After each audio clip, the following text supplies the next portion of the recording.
पुण्याच्या भर वस्तीमध्ये आहे हे प्रशस्त मंदिर आणि ह्याच्या शेजारी आहे एक महादेव मंदिर देखील। आज आपण ज्या देवळाला भेट द्यायला आलोय ह्याला प्रति पंढरपूर म्हटलं जातं आणि ह्याची काय गोष्ट आहे आणि इथे हे मंदिर का उभारण्यात आलं। हे मंदिर नदीच्या काठी आहे आणि तरी सुद्धा एवढ्या मोठ्या पुरानंतर सुद्धा हे मंदिर कसं वाचलं या सगळ्याची गोष्ट आपण बघणार आहोत। आणि त्याच बरोबरीने एकादशीला विठुरायाचं अगदी घर बसल्या तुम्ही दर्शन घेऊ शकता, त्यामुळे व्हिडिओ शेवटपर्यंत नक्की बघा। हे दगडामध्ये डिझाईन केलेलं छान असं छत दिसतंय का तुम्हाला? हे छत मंदिराच्या मुखमंडपाचं आहे। पूर्वी या मुखमंडपातूनच आत जाण्याचा रस्ता होता, मात्र काही कारणाने इथे गेट लावून हा रस्ता बंद केलाय।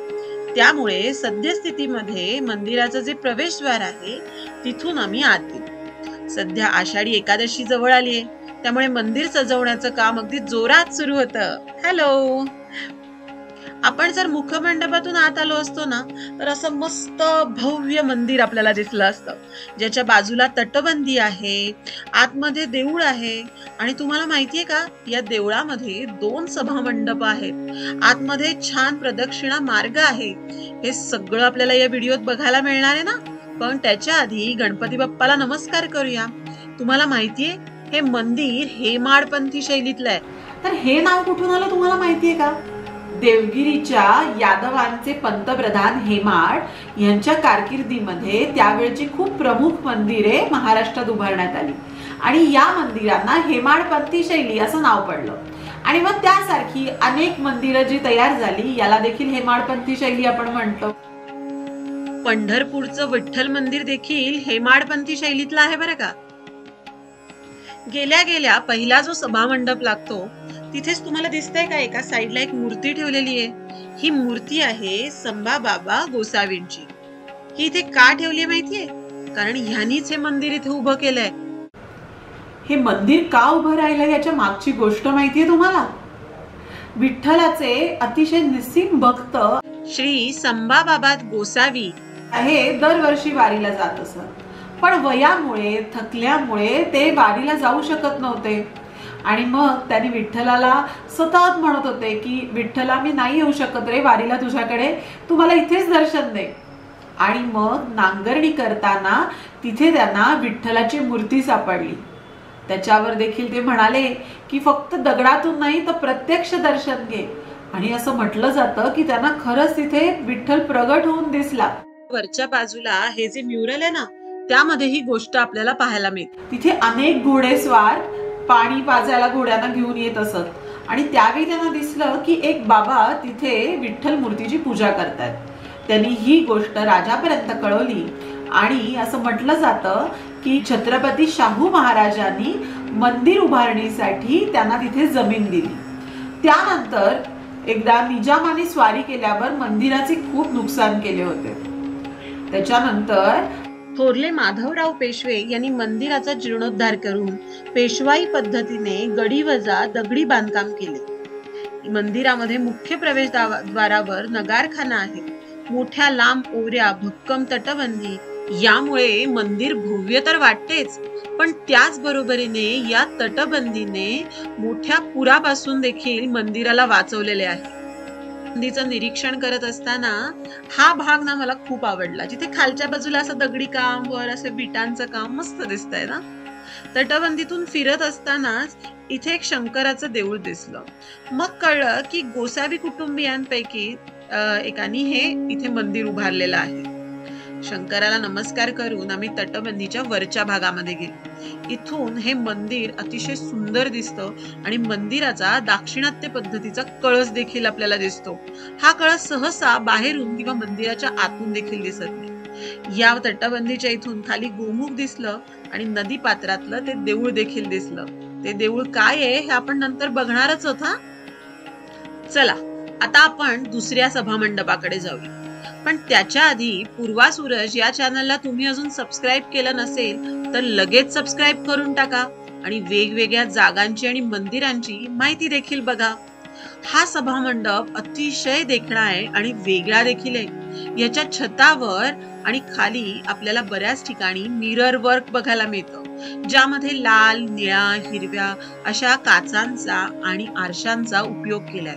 हे छत बघताना मला ना इंदूरला मी मागे एक देऊळ बघितलं होतं, त्याचं नाव आठवत नाहीये, तुम्हाला आठवत असेल तर मला कमेंट मध्ये नक्की सांगा. त्या मंदिराची आठवण झाली. आणि या मिरर वर्कलाच अगदी कॉम्प्लिमेंट करेल असे इथले खांब सोनेरी रंगाचे आहेत. या सभा मंडपाच्या इथूनच प्रदक्षिणा मार्ग सुरू होतो.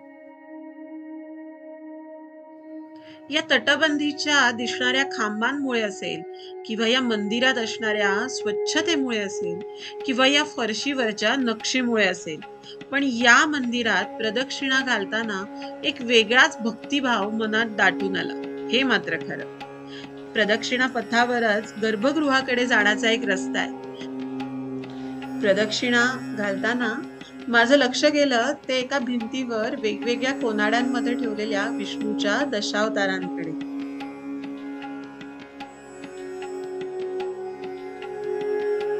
त्यानंतर तिथे मला एक खांब दिसला जो पूर्णपणे चांदीमध्ये गेलेला होता आणि त्याच्यावर वेलबुट्टीची सुंदर नक्षी देखील होती. एका खांबावर वर ज्ञानेश्वर आणि दुसरीकडे तुकाराम महाराजांची चित्र देखील आढळली. चला आता विठ्ठलाचं दर्शन घ्यायला गर्भगृहाकडे जाऊया. त्याआधी गर्भगृहाच्या बाहेर उभे असलेले हे जय विजय बघितलेत का? विष्णूचे द्वारपाल असं यांना म्हटलं जातं. जिथे जिथे विष्णूच्या अवतारांची मंदिर आहे तिथे सगळीकडे तुम्हाला हे द्वारपाल दिसतील. गर्भगृहाकडे जाण्यासाठी सभा मंडप आणि गर्भगृह याच्या मध्ये जो भाग असतो याला अंतराळ म्हणतात. गर्भगृहाच्या छतावर देखील सुंदर असं मिरर वर्क आहे आणि हा आपल्याला भेटला आपला पांडुरंग. बोला पुंडलिक वरदा हरी विठ्ठल श्री ज्ञानदेव तुकाराम श्री पंढरीनाथ महाराज की जय. विठ्ठल रखुमाईचं असं सुंदर दर्शन झाल्यानंतर आपोआपच मनामधून नाद सुरू होतो, विठ्ठल विठ्ठल विठ्ठल विठ्ठल. तर अशा या विठ्ठल रखुमाईंचं दर्शन तुमच्याप्रमाणेच तुमच्या नातेवाईकांना आणि मित्रमंडळींना होण्यासाठी लगेचच खालचं शेअरचं बटन दाबून या व्हिडिओची लिंक सगळ्यांबरोबर शेअर करा. आषाढी एकादशीला पंढरपूर वारीला ज्या वारकऱ्यांना जाता येत नाही असे वारकरी विठ्ठलवाडी येथील प्रति पंढरपूर समजल्या जाणाऱ्या विठ्ठल मंदिराला दर्शनासाठी नित्य नियमाने येतात. तुम्हाला जर जमणार असेल तर तुम्ही देखील इथे दर्शनाला नक्की जा. विठ्ठल मंदिराच्या इथे आलेला असताना तिथल्या घाटावर समोर हे देऊळ दिसलं. अतिशय छोटं देऊळ असेल तरी सुरेख आहे, त्याचा कळस अत्यंत सुंदर आहे आणि त्याच्यावर एक काहीतरी शिल्प दिसतंय. ते शिल्प काय आहे आणि हे मंदिर कसलं आहे, चला आपण जाऊन बघूया. मुठा नदीच्या नदीपात्रात असलेलं हे मंदिर काशी विश्वेश्वराचं आहे असं चौकशी केल्यावर आम्हाला कळलं.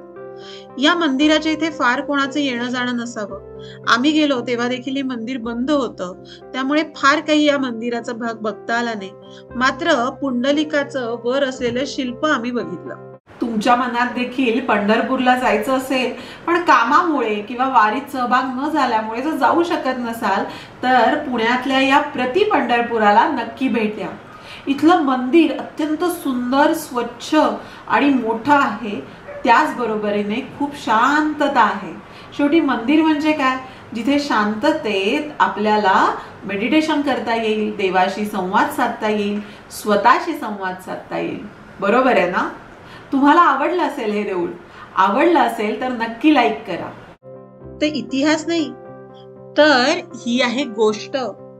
गोष्ट या विठ्ठलवाडी येथील विठ्ठल रखुमाई मंदिराची, येथील भव्य अशा प्रांगणाची, येथील भक्कम अशा तटबंदीची, येथील निस्सीम भक्ती करणाऱ्या विठ्ठल भक्ताची, येथे फडकणाऱ्या हरिभक्तीच्या ध्वजाची.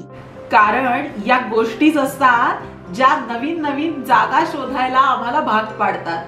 या गोष्टीच असतात ज्यामुळे तुम्हाला सुद्धा या जागेची ओढ लागते आणि या गोष्टीच असतात जे इतिहास मनोरंजकपणे आपल्या समोर मांडतात. अशाच इतिहासातल्या वेगवेगळ्या गोष्टी, वेगवेगळी मंदिरे आणि वेगवेगळ्या जागा तुम्हाला सुद्धा बघायच्या असतील तर लगेच पूर्वा सूरज या चॅनलला सबस्क्राईब करा. व्हिडिओ आवडला असेल तर लाईक करा. कसा वाटला हे कमेंट बॉक्स मध्ये नक्की सांगा.